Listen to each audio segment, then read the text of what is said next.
Jeff and Jeremy in the morning. 93.3 KZOZ FM San Luis Obispo rocks.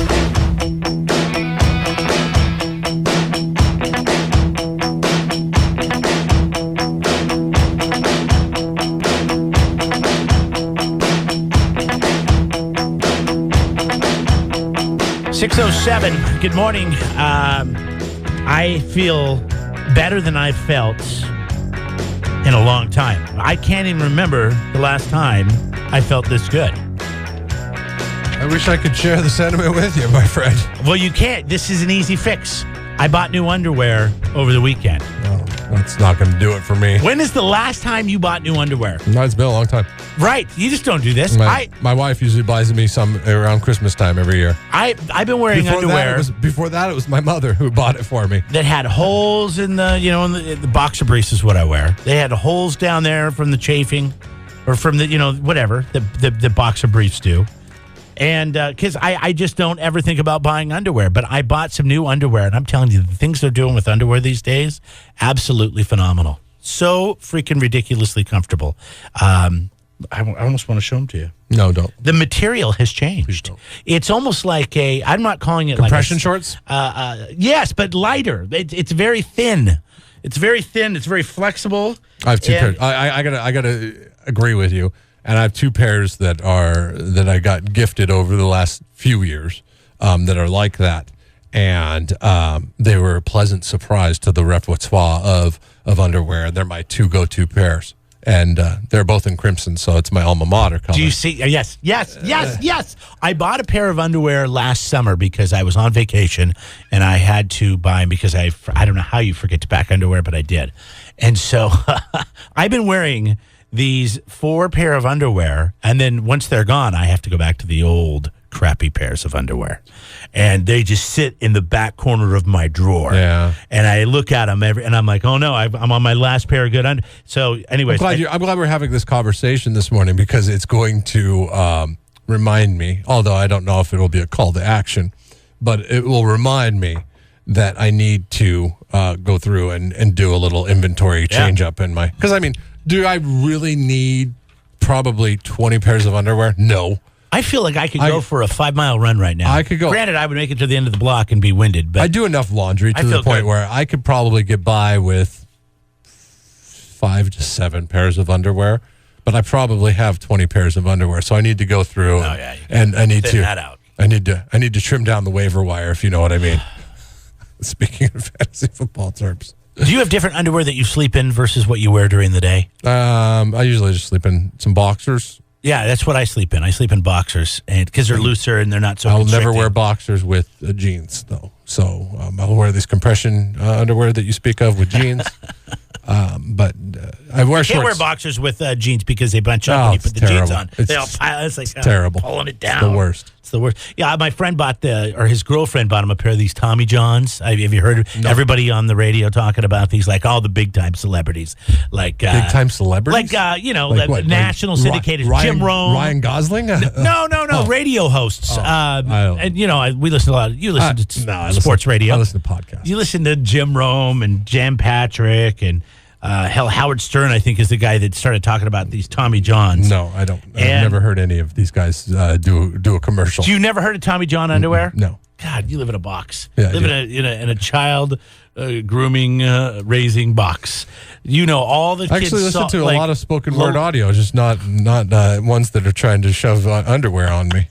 Anyways, these Tommy Johns are like $40-$50 a pair, like for one pair of underwear. That's probably where they lost me if I ever heard about it. Yeah, and I just laugh and I'm like, that's ridiculous. There's no way I would pay that much for a pair of underwear. But what happened was they changed the trend of underwear, and now all the other guys are coming out, and like the Kias and the Hyundais of the car world. Where they're taking over the Toyota, the Honda yes, stake. Yeah. But offering it for a much more valued price, right? So I found these Nautica underwear at Costco. And the only reason I bring it up is because I looked them up online. For a 3-pack, it was $39.99. But at Costco, you can get them for $13.99 for a 3-pack. Whoa. That's a pretty big savings. Don't tell people about that. You got to go buy them all and then sell them online. They got one big box Get some capital. thing left in the middle of where the underwear is at Costco. So When it drops to $13.97, that's when you got to jump. look for the asterisk in the upper right-hand corner. I just can't believe how much better I feel. It was funny. I was looking up other underwear this morning on online and some of the like reviews to see like where this kind of set, and I found these underwear. I can barely pronounce the name of them. They're called Ex Officio Men's Give and Go Boxers, and they get 4.7 stars out of 5. And this is what the guy said that wrote Can't beat that. wrote the review. He says, "My family sent me a pair of these while I was in Afghanistan." So, it's hot and, you get moist over there. And, and they don't, he says, but these underwear don't stick to your legs or ride up when you're sweating on the move. They don't even stink if you're unable to shower for several days. Oh, that is a ringing endorsement right there. Who isn't able to shower? Well, if you're in for several Afghanistan, days? if you're in the desert, if you're obviously, it sounds like maybe he's fighting war. Yeah, he's a U.S. service member or something like that. He says they're the best boxers he's ever owned. That's the biggest endorsement he's right purchased 5 pairs. How pathetic can some people be? Lovely to be in L.A. You people are out of your minds. What is it? Everybody here drives. I mean, everybody drives. Everybody. Your head can be spinning. You can be projectile vomiting. They'll give you a license. Do you have any idea that your freeways have stoplights? Isn't that a tip-off that you have too many cars? I mean, everybody drives. And if you're not driving, you're doing aerobics. It's jump, jump, jump, jump, jump, jump, jump. Drive, drive, drive, jump, jump, jump, drive, drive, jump, jump.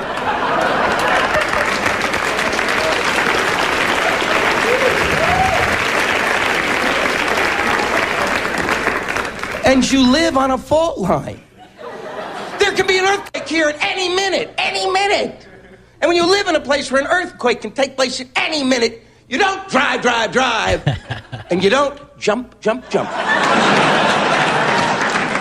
You lay down, and you barely move ever. And occasionally, you might suck on a Cheerio for nourishment. Dumbass of the day. 93.3 KZOZ. We call her the Mad Pooper of Pine Creek. Kathy Buddy and her family have had enough. And it's not like it's private. People can see you. I mean, we're seeing her, so. Pants around ankles, in broad daylight, her kids saw it happen first. They're like crying. It's like, what? And they're like, there's a lady taking a poop. And so I come outside, it's like, oh dear goodness. And so I was like, are you serious? Are you really taking a poop right here in front of my kids? And Yeah, they confronted the jogger. There was a jogger that would run by their house, and every week, at least once a week, for the last 7 weeks, she has been dropping trowel and laying a deuce on their lawn. This is like something out of like one of these new Netflix, HBO, Showtime TV shows. You know what I mean? Wait, what? Like I don't know, why you House say of that? Cards or like Breaking Bad or like any of these weird shows where you just like, did they really just do like this is something out of TV or the movies? This is not. People don't do this. Now I remember there was a story that you did on Dumbass of the Day a couple of years ago where there was a guy that would poop in this on the side of this guy's house. And I don't remember that he ended up story. getting confronted. He wasn't a jogger. I think he was like the paper boy or something because he didn't get a tip. Yeah, this lady is like confronting this jogger on a regular basis. She says, "So are you serious? You're pooping on my lawn?" my kids. And she's like, yeah, sorry. She's like, "Yeah, sorry. Just happens." Wait, that was the best explanation. I mean, there was no explanation. Then like, she sorry. laced back. She pulled her pants back up and then went running. Hopefully, she was wearing that underwear you were speaking of. Hopefully, she was carrying wet wipes. Something. Kathy says that was it. There wouldn't be a problem. And so I thought for sure she's mortified. It was an accident. She'll go get a dog bag, come back, clean it up, and never run here ever again. Not the case. Not the case at all, because she showed up and she did it 6 more times after that. God. Kathy says the runner knows what she's doing and comes with napkins in her pockets. There's a bathroom across the street right here. Okay, they have a public bathroom across the street from their house. There's a bathroom across the street right here. Our park has porta potties. There's a gas station right here. She's even working on an embarrassing smear campaign, posting this sign to get her to cut the, well, you know. Quick, because it's disgusting. I mean, bottom line is it's disgusting. Officers have asked Kathy to snap some pictures of the runner and get the word out, hoping she will stop before indecent exposure and public defecation charges. You've never had a better excuse to go to the store, buy a paintball gun, and unload on this woman as soon as she squats. I mean, I would look forward to it. I would do stakeouts. I mean, you have to really... Can't you do a citizen's arrest? I don't want to touch that. No. Like, hey, I'd lasso her. lasso her? Lasso her. This is Colorado. I mean, they probably know how to do a rodeo move or two. Is this like there's probably not pictures of the neighborhood. Is there at her house? Like, is it a neighborhood like in a cul-de-sac, or is it in a downtown? Cul-de-sac, okay? For the 6th time in the last 6 weeks. Cul-de-sac. It's called a cul-de-sac. No, you don't say D. You just say cul-de-sac. Not cult-a-sac. Well, I'm sorry. It sounds like a T, but it's a D. It's a cul-de-sac. It's just the way I pronounce the word, cul-de-sac. So, anyways, in the cul-de-sac is it a cul-de-sac neighborhood? Right? No, it's not. It's like in what, a downtown or? It's Colorado Springs.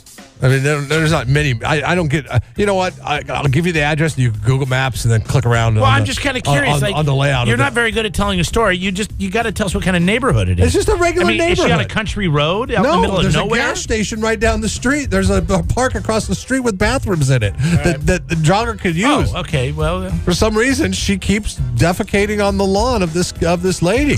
It's just not a natural thing we would do in our society to drop your trouser and relieve yourself right there. Maybe it should be. When you know there's people around, especially. Well, you're going to give me a hard time about cul-de-sac? I can't correct him. I can't correct him.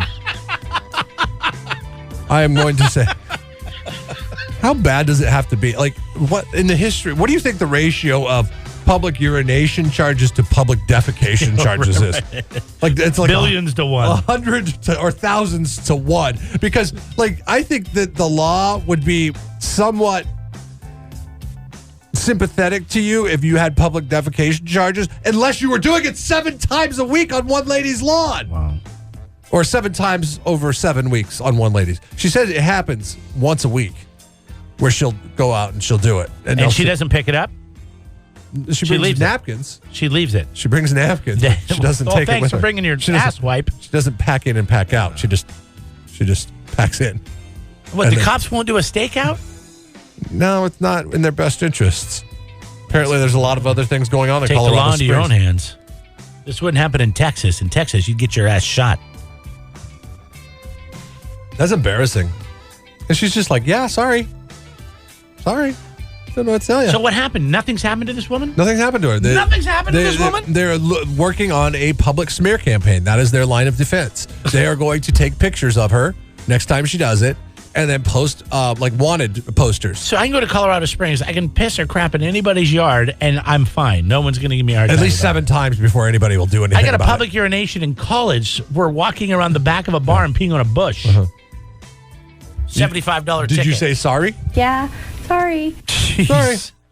Yeah. Well, okay, so I went and I looked at it, and I was just kind of curious to understand the setting. It is a total neighborhood. Yeah. It's got a park across the street. It's like any Paso Robles or Five Cities neighborhood. That would be the best way you could describe it. It's like a Paso Robles neighborhood. There's weird walls that are made to look like stucco, but they're actually concrete. They're just like they separate the street, and that's I should have said that. If I'd have said any Paso Robles neighborhood, then it would have tipped you. Gosh, I can't believe somebody would actually do that. So there's a little bit of a hidden path between these little half concrete stucco looking walls, and that she thinks she's being protected. They got pictures of her though. I mean, like they're gonna catch her, right? Gosh. I mean, if they got those pictures, if you see, I mean, that woman, while she looks like a typical jogger, I mean, how many people jog? You know, especially in Colorado Springs. I don't know. But the thing is, that season's coming to an end in Colorado Springs, I would think. I mean, like, yeah, you've got probably another good month of jogging before you got to take to the treadmill inside.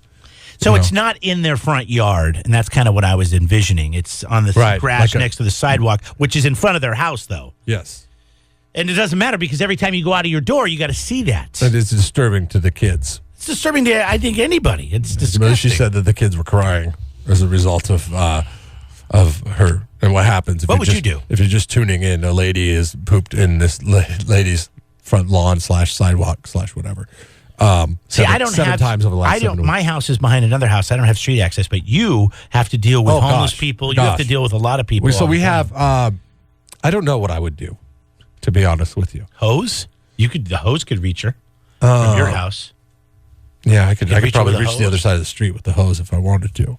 But I have homeless people that have set up shop right next to our driveway. And you mean like camping out? Yeah, like they keep their belongings there. And I found a little belongings bag, it was half open, and I looked into it. I wasn't going to touch it. I'm not going to touch it because there could be hypodermic needles or something in there. And I look in there, and there's feminine hygiene products and toothbrushes and things like that inside this bag. I would have thrown it away, but that way they know they can't keep that stuff. I can't bring myself to touch it. I just can't. Broom handle or something. I can't. So I just leave it there.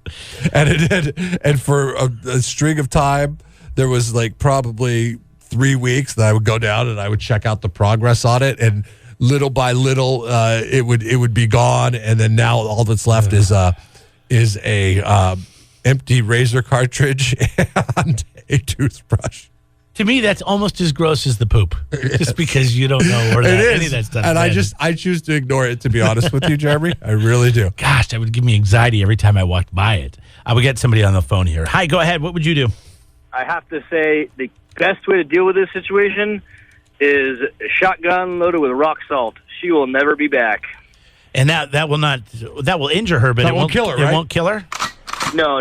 It just stings really, really does not feel good at all. Gosh. They do it to folks robbing farms and grape vineyards up in Northern California all the time, and Texas. Well, hopefully people in Colorado Springs are listening to this this morning on the stream or on the podcast, and they'll be like, the farmers, the white farmers know what they're doing. If you want to go something a little less intrusive, just casually walk on out and push her down into her own poo. That's what I would do. I love that. She'll never do it again. Just stand on her. Well, that's the whole thing is when you're sitting in your own pile of defecation. Yeah. That's pretty uncomfortable. Lesson learned right there. You always do that thing where you can walk up behind somebody and tip them over very easily. It's got to be even easier when somebody is in the squatting position. If you could sneak up behind her. Now, she's a jogger, so she could make a quick getaway. But you just take her by the shoulders and pull back on her, and then right there. Yeah. She's a danger girl. Gave me an idea. What if you held her down and you pooped on her? No. What would how Colorado laws look at that? Since apparently she pooped on your property, you poop on her property. That's assault, brother. That's assault with the stinky poo. And then you just got to say, Gaddy! Gaddy! How about a lot of you coming in? Oh, boy. Jeff and Jeremy in the morning. 93.3 KZOZ rocks.